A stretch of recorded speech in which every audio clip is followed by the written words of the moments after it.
어, 오늘 말씀은 하나님을 믿는다라고 이렇게 이야기를 하지만 하나님의 뜻대로 살아가지 못하는 모든 사람에게 주시는 그러한 경고의 말씀입니다. 경고는 예전에 했던 그런 행동을 버리고 다시금 하나님의 말씀으로 살아가라라는 그러한 말씀이죠.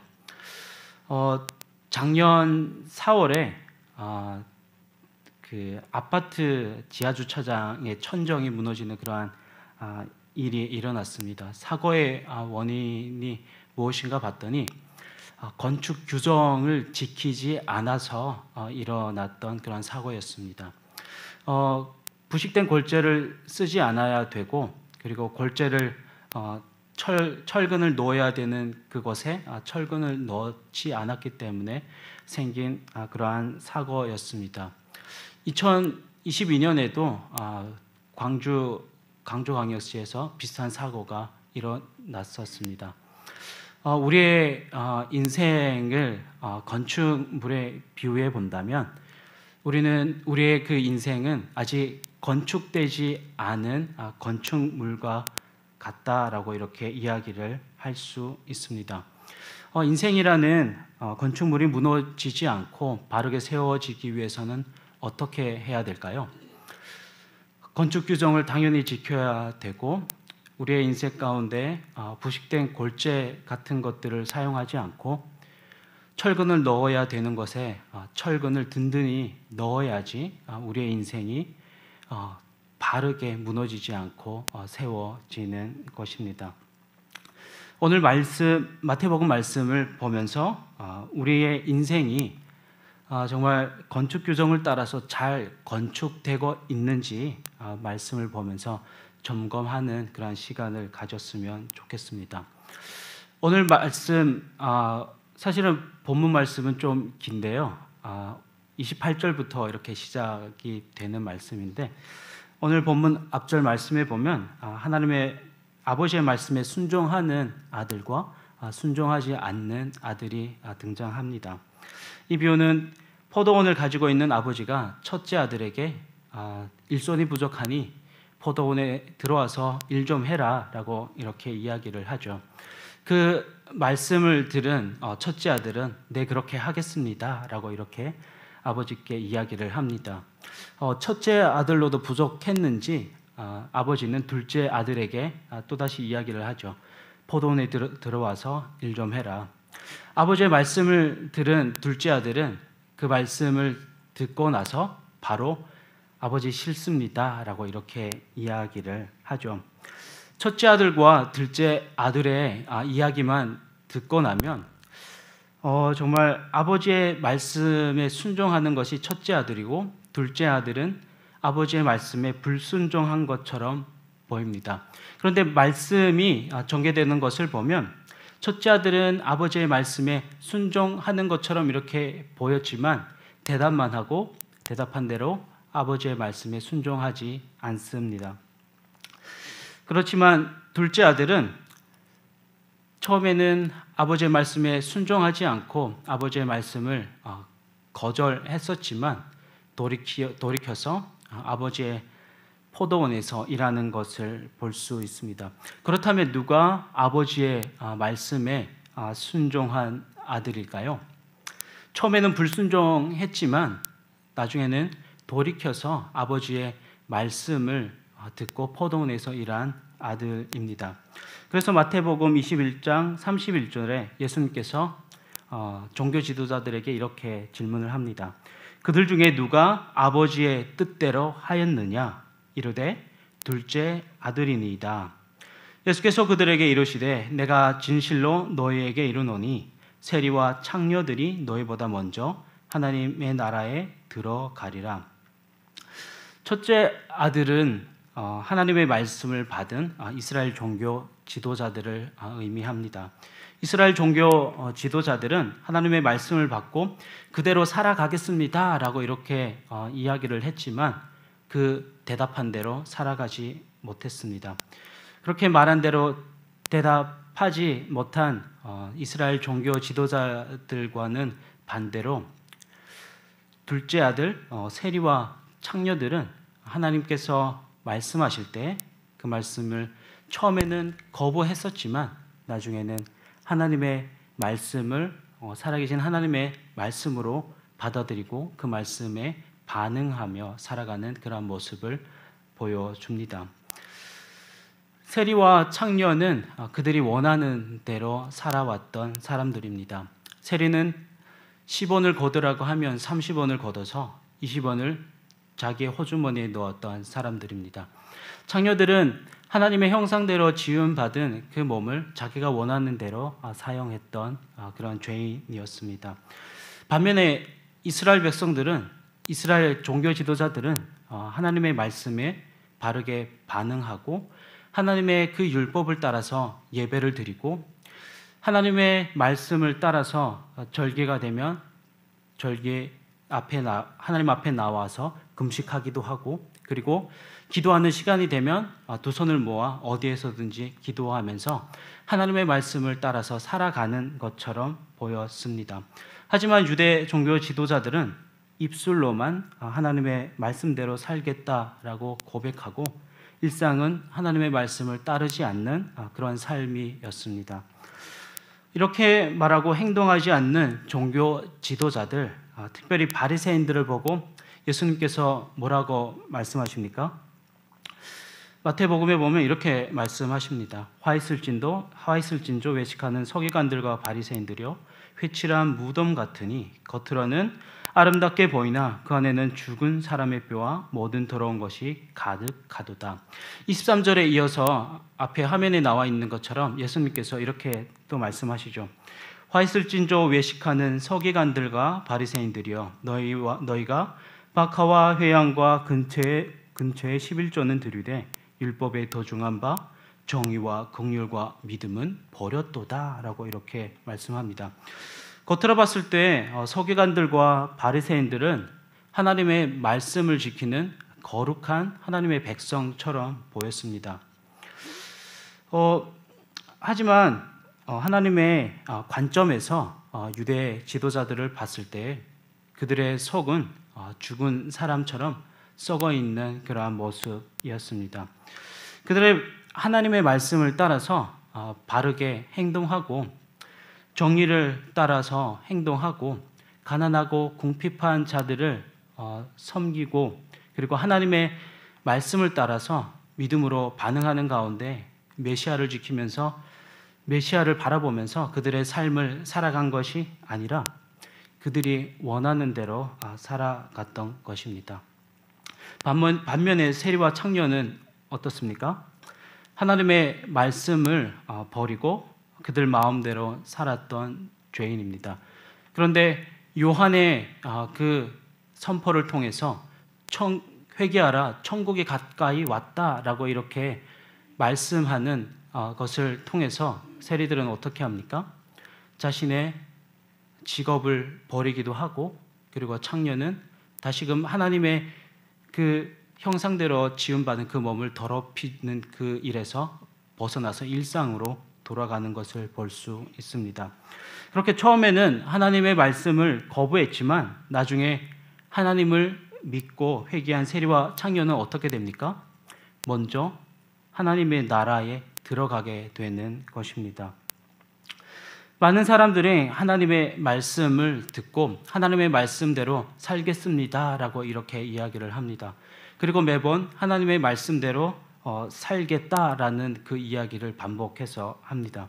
하지만 그렇게 결단하고 나서 시간이 흐르고 일상으로 돌아갔을 때 그 바쁜 일상 속에서 하나님의 말씀을 잊고 맙니다. 이렇게 하나님의 말씀을 잊어버리는 일상이 반복되다 보면 우리의 일상 속에서 하나님을 예배하고 하나님께 기도하는 그 형식은 남아있는 것처럼 보이지만 하나님의 말씀과는 정작 상관없는 그러한 삶을 살아가는 모습을 종종 볼 때가 있습니다. 이렇게 하나님의 말씀 앞에서 우리의 모습이 종교적으로 변해 있다면 오늘 말씀을 통해서 다시금 말씀 앞에서 우리의 마음을 하나님 앞에 찢으면서 회개하는 은혜가 있기를 바랍니다. 그래서 하나님의 나라를 다시금 살아내는 은혜가 있었으면 좋겠습니다. 이 비유가 끝나고 예수님께서 이스라엘 종교 지도자들에게 이렇게 말씀합니다. 다른 비유를 들어라 라고 이렇게 말씀하시면서 포도원 농부의 비유를 말씀하시기 시작합니다. 포도원 농부 비유를 보면 포도원 주인은 모든 것을 수고해서 다 만들어 놓는 것을 볼 수 있습니다. 33절에 보면 한 집 주인이 포도원을 만들어 산 울타리로 두르고 거기에 줍자는 틀을 만들고 망대를 지었다라고 이렇게 말씀합니다. 포도원 주인은 수고해서 포도원에 필요한 모든 것을 지었습니다. 그리고 나중에 외국으로 갈 때 그 포도원을 포도원 농부에게 새로 주고 떠나죠.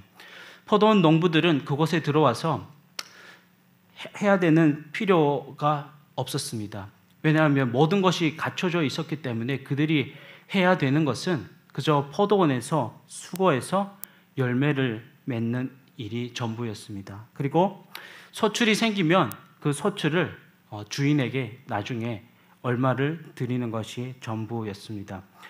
시간이 흘러서 나중에 포도원에 열매가 열릴 때가 되어서 포도원 주인이 자기 종들을 포도원 농부들에게 보내죠.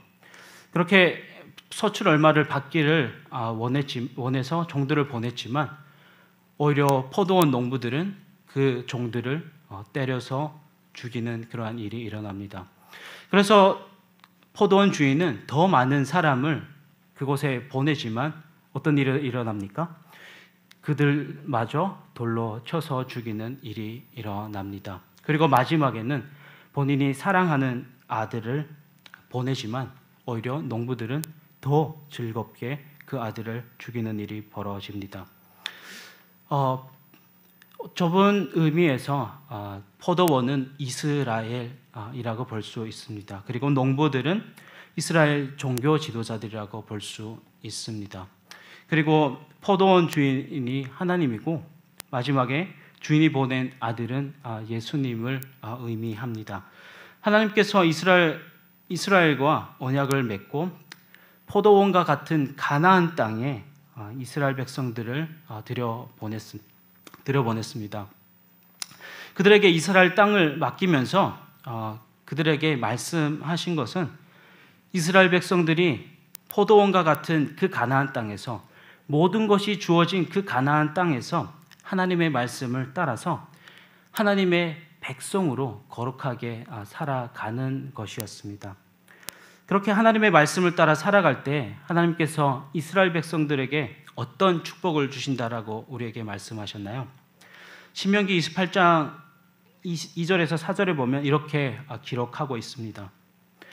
내가 내 하나님 여호와의 말씀을 청종하면 이 모든 복이 내게 임하며 내게 이르리니 성읍에서도 복을 받고 들에서도 복을 받을 것이며 내 몸의 자녀와 내 토지의 소상과 내 짐승의 새끼와 소와 영의 새끼가 복을 받을 것이다 라고 이렇게 하나님께서 우리에게 이스라엘 백성들에게 약속해 주셨습니다. 하나님의 축복 가운데 머물기 위해서 이스라엘 백성들이 지켜야 되는 하나님의 말씀이 무엇입니까? 대표적으로는 10계명이 있습니다. 온전히 이스라엘 백성들은 하나님만을 섬기면서 살아야 되는 것입니다. 그리고 6일 동안은 열심히 일하고 7일째 되는 날에는 하나님의 말씀을 따라서 안식일을 지켜야 되는 그러한 삶을 살아야 했습니다. 신명기 5장에 보면 안식일을 지켜야 되는 이유를 하나님께서 이렇게 말씀하고 있습니다. 너는 기억하라. 내가 애굽 땅에서 종이 되었더니 내 하나님 여호와가 강한 손과 편팔로 거기서 너를 인도하여 내었나니 그러므로 내 하나님 여호와가 내게 명령하여 안식일을 지키라 하였느니라. 안식일을 지켜야 되는 이유가 무엇입니까? 하나님께서 이스라엘 백성들을 구원하셔서 그들을 가나안 땅으로 인도하셨다라는 그러한 사실을 기억하기 위해서 지켜야 된다라고 이렇게 말씀하시는 것입니다. 하나님께서 이스라엘 백성들을 애굽에서 인도하셔서 그 포도원과 같은 이스라엘 땅으로 인도한 것을 기억하기 위해서 안식일을 지키라라고 이렇게 말씀하시는 것입니다. 하나님께서 이스라엘 백성들을 애굽에서 구원하셔서 포도원과 같은 그 가나안 땅에 모든 것을 준비해 두시고 이스라엘 백성들에게 모든 것을 주셨지만 그들이 어떻게 살아갑니까?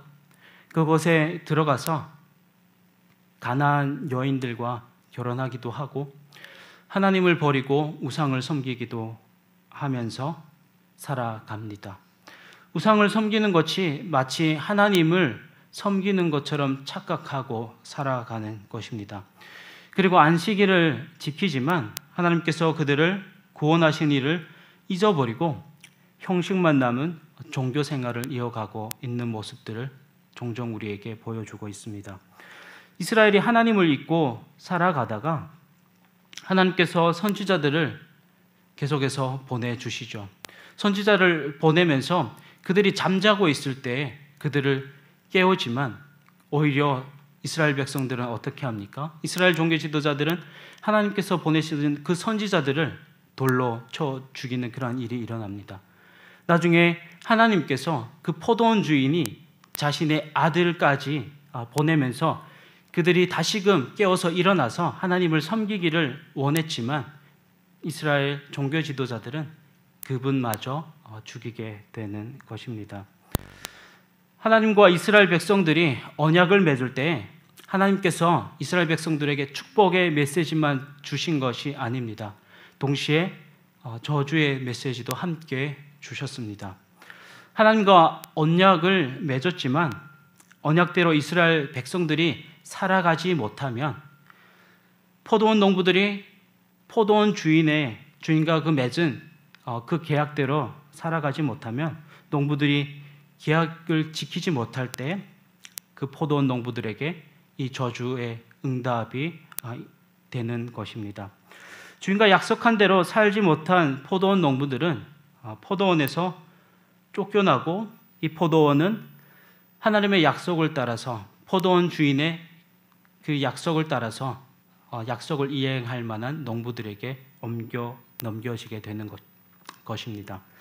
하나님과 맺은 약속대로 살지 못한 포도원 주인과 맺은 그 언약대로 행동하지 못한 포도원 농부들이 포도원에서 쫓겨나는 것은 무엇을 의미합니까? 42절에 보면 이렇게 이야기를 하고 있습니다.